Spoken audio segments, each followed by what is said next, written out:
Hey, so the other thing I want to mention is that, I have another project in Northeast Portland. It's also under construction at 634 Northeast Church Street.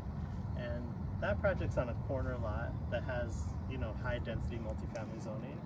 And so what I've found over the years is that, I like the combination of doing multifamily zoning, but sticking to kind of residential permits and inspections.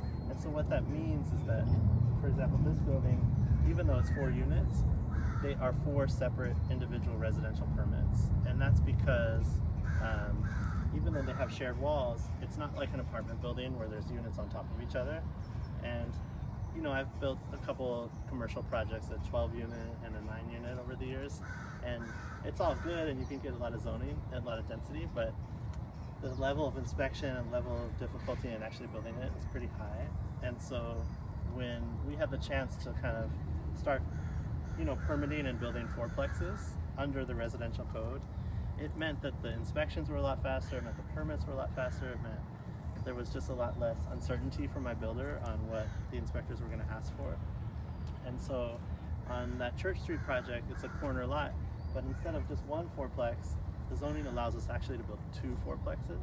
And so that project will be 8 units.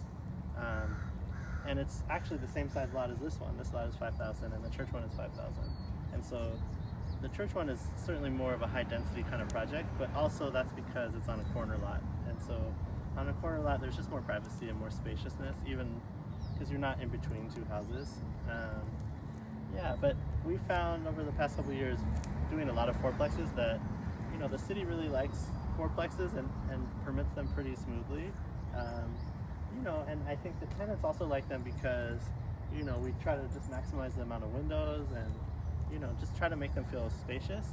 And you're not really looking at your neighbor, you kind of have your own little corner of the property and your own yard and all that kind of stuff. And so, again, kind of to my point before on the Mason Street project, I think that if you build projects that are just slightly nicer than apartments, that have nice finishes, that are good quality, and that are at a price point that, are just quite a bit more affordable than someone buying, it meets the current moment.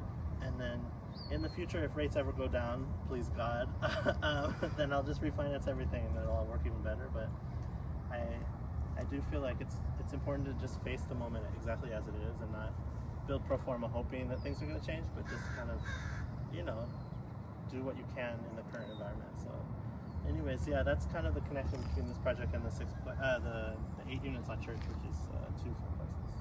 All right, cheers, thank you.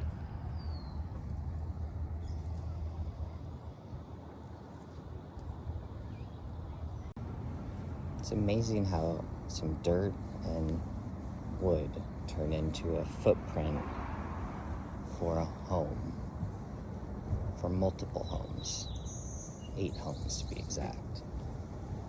Walls come on.